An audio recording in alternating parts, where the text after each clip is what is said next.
Drones, UAVs, are big business when it comes to defence shows anywhere. We're talking about counter drones and we're talking about the good of drones. I'm going to talk to somebody now who I hope is going to take me through the ecosystem of the drone industry and see where we're going. It's Alex Cresswell, who's the Executive Vice President of Air and Land Systems for Thales. Alex, welcome to the programme. Thank you, Alan. Drones, are they a threat or are they an opportunity? Well, they're both, of course. The legitimate use of drones. I mean, what applications we've seen? Mining, agriculture, huge explosion of them. Market for them's massive. 15 billion by 22, if you read a lot of the surveys. 10% of that in this region, in the Gulf region. It's absolutely extraordinary. So there are many useful, legitimate societal applications for drones. But like all aspects of aviation, somebody doing a legitimate activity for a legitimate purpose is fine.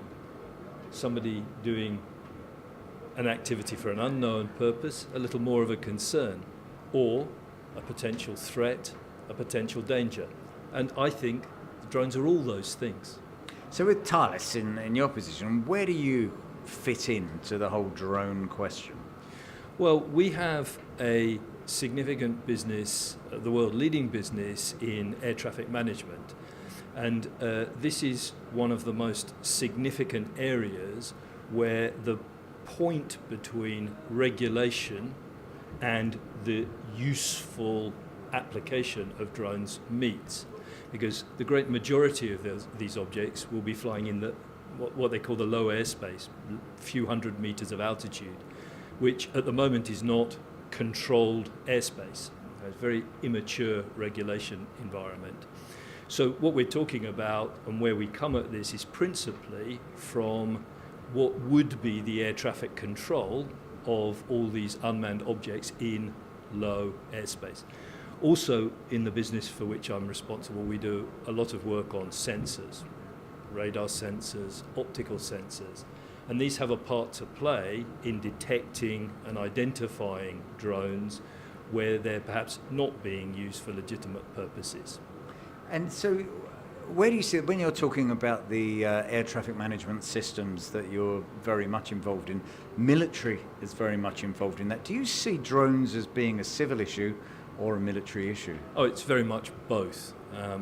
In a correctly regulated environment with a known user, it's no different from a flight plan submitted in controlled airspace.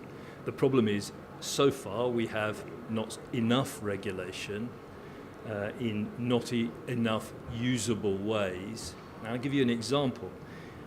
In the UAE today, to obtain a license to operate a drone, it might take 6 months, and it's a very bureaucratic process.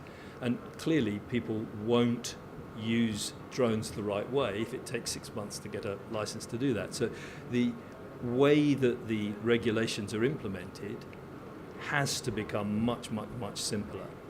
And we think that is the space where there is a tremendous amount to be gained by using many of the principles of air traffic management, but adding artificial intelligence on the huge amounts of data. And we're talking about millions of objects potentially flying in this space, which is a task intractable for humans. So we have to automate automation. And we've got a couple of very interesting projects working. We're working with the Civil Aviation Authority of Singapore, their ambition to find a driverless city. We're working with the state of New York, New Air.